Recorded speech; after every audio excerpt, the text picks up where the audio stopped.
Let's talk colour in an Android app project, and we can't do that before we quickly go through a brief history lesson about what's been going on in this space. As you probably know, the Material Design Guide has been available for a number of years. If you've ever dabbled with any web or app project, I'm sure you've seen a similar type of gallery somewhere on the internet. These are all based on what Google published way back in 2014, and it was aimed at helping people choose colours for their apps. Good intentions, but pretty bad results. What happened was, everybody started using the exact same colour schemes. Even more than that, all action bars looked the same. All buttons, regular or floating, looked the same. Couple that with the standard font Roboto, a typeface proposed by Google, and you had virtual clones that littered Google Play. That was somewhat acceptable because the content was left to shine, and it was a huge step up considering how things were back in the day. But there was no individuality whatsoever, and I'm saying this as an adept of the not trying to stand out philosophy. Coming back to our current day, designers are more open to new ideas and combinations. For example, things that were once considered feminine, colours like pink or purple, are now used in a myriad of situations. Both designers and companies are more open towards new ideas, combinations, and experiments, so we're operating in fertile land, so to speak.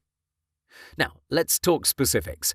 Android apps use hex codes to define colour. For example, 000000 is pure black, while FFFFF is pure white. You can get these codes from absolutely every design gallery. Let's take color.adobe.com as an example. You can see the hex code here, and it's usually 6 characters long. I'm not going to bore you with tedious details, instead I'll keep this on the practical side of things.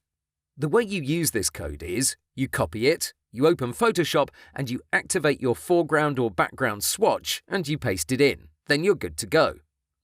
Please be aware that hex codes generally come with a hashtag symbol in front of them.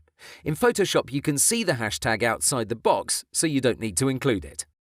A quick tip, when dealing with repetitive codes like 000000, you only need to write the first 3 characters and the other 3 will automatically be added. It's the same for hex codes like 002255. Type in 025 and Photoshop will know what you meant to write. This applies to CSS codes, just in case you have some web experience. Because Android developers have color codes at their disposal, this means we don't have to export our work, say our action bars, as individual rectangles. The layout is generated by code, and colors are defined by hex codes. This means our design in Photoshop is there as a reference, especially when we're talking about standard Android components. No skilled coder is going to ask you to export your tabs so he can integrate it in the app as a PNG or JPEG. Instead, he'll want your color codes besides a few other things we'll discuss in the Zeppelin section. So please be aware that hex color codes reign supreme, not sliced PNGs or JPEGs. When you're using colors in Photoshop, it's best you avoid any blending modes. As you're probably aware, these dramatically affect the interaction between 2 layers in all sorts of ways. Translating your design into real working code is a nearly impossible task when you use blending modes. While it might look nice in an artboard, you have to understand it won't look like that in the real app. Coders can't achieve the same things we can in Photoshop, at least not without considerable effort. Another thing is with regards to changing opacity levels, say on rectangles. We did this in the Deliv app on the first screen. Here things are more documented, and most Android developers have this list where they can translate, say, an 80% opacity level to a certain code. This changes the hex code's length from 6 to 8 characters, where the additional 2 characters define the opacity. So just in case you see a longer one when browsing color galleries, know that the first 2 handle transparency. My advice is you play with opacity levels only on elements that are black or white. Colors are notoriously tricky to nail, and that's because you lose some fidelity when you pass things along to a coding team. It's not like they don't want the app to look like we created it, but even with that list, it's hard to get that exact shade we chose. Avoid lowering the transparency of any other color besides black and white, and you'll be good to go. Gradients are widely accepted from a coding point of view, but talking about them from a design perspective, it's best you use horizontal gradients. That means an angle of 0 or 180 degrees. Vertical or 90-degree gradients are dated and they can ruin your app. Avoid them like the plague, especially in your UI components like buttons, fields, action bars, and so on. Are there exceptions? Yes, of course. There is a certain style that's still fairly accepted, semi-flat. This means the gradient is made out of very similar shades. Here's an example on screen, and this can work well on a 90-degree angle. And again, because coders use hex codes, you don't have to export your layers that feature gradients. Of course, you have to be reasonable. If you create one with 5 different color codes and a strange angle, coders are going to hate you.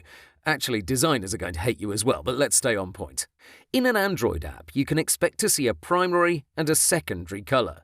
The first one is the most abundant, besides white, of course, and it's generally used in the status bar, the action bar, and all sorts of elements that are usually decorative. There are cases where apps use one single color. Take the TED app.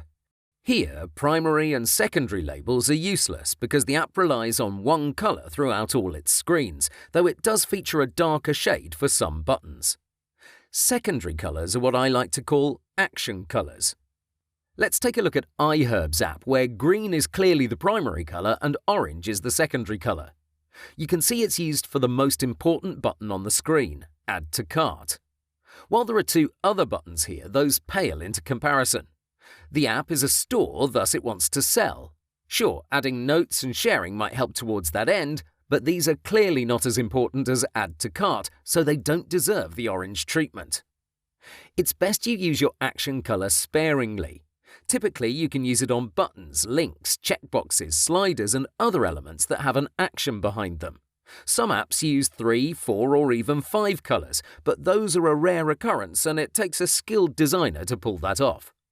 Most great-looking apps have an abundance of white. They use a dash of action color on critical design elements, and their primary color is usually based on their brand.